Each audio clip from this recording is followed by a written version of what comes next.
అందరికీ నమస్కారం. ఈరోజు భారతీయ జనతా పార్టీ సభ్యత్వ నమోదు కార్యక్రమం 2వ తారీఖు నుంచి మొదలైంది. నరేంద్ర మోడీ గారు మొదటి సభ్యత్వం తీసుకోవడంతో దేశం అంతా సభ్యత్వ నమోదు కార్యక్రమాన్ని ప్రారంభించుకోవడం జరిగింది. ఇప్పటికే తూర్పుగోదావరి జిల్లాకు సంబంధించి 3 సమావేశాలు ఏర్పాటు చేసుకోవడం, ప్రతి నియోజకవర్గంలో ప్రతి మండలంలో పెద్ద ఎత్తున బూత్ వారీగా కనీసం 200 సభ్యత్వాలు చేర్చాలని ఒక నిర్ణయం తీసుకుని ఆ దిశగా ముందుకు వెళ్ళడం జరుగుతూ ఉంది.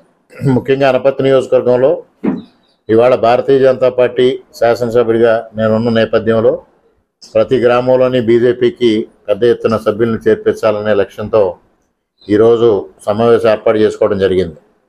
ముఖ్యంగా 4 మండలాలకి జిల్లా పార్టీ తరఫున 4 పరిశీలకులు పెద్దలు పూర్వపు జిల్లా పార్టీ అధ్యక్షులు ఏపీఆర్ చౌదరి గారిని, అదేవిధంగా గుర్రాల వెంకట్రావు గారిని, రజనీ గారిని, హారిక్ గారిని 4 మండలాలకి ఇన్ఛార్జీలుగా నియమించడం, అదేవిధంగా పార్టీ నియోజకవర్గ ఇన్ఛార్జ్ రాజు గారు కూడా ఈ కార్యక్రమంలో వారి పాత్ర వారు పోషించడం జరుగుతూ ఉంది. అదేవిధంగా 4 మండలాలకు సంబంధించి ప్రతి గ్రామంలో సభ్యత్వ నమోదు చేయడం కోసం ఒక నాయకుడిని నియమించుకోవడం, ప్రతి మండలానికి 3 ఇన్ఛార్జీలు నియమించుకోవడం, ఆ విధంగా ప్రతి గ్రామంలోని ప్రతి బూత్ పరిధిలోని ప్రతి శక్తి కేంద్రంలోని పెద్ద ఎత్తున సభ్యులను చేర్పించాలనే లక్ష్యంతో ఈ కార్యక్రమాన్ని ఈరోజు సమావేశం ఏర్పాటు చేసుకోవడం జరిగింది.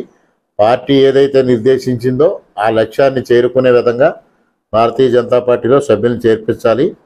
ఈరోజు సామాన్య ప్రజానీకం కూడా పెద్ద సంఖ్యలో భారతీయ జనతా పార్టీలో చేరాలనే ఒక ఆకాంక్ష వెలిబుస్తూ ఉన్నారు.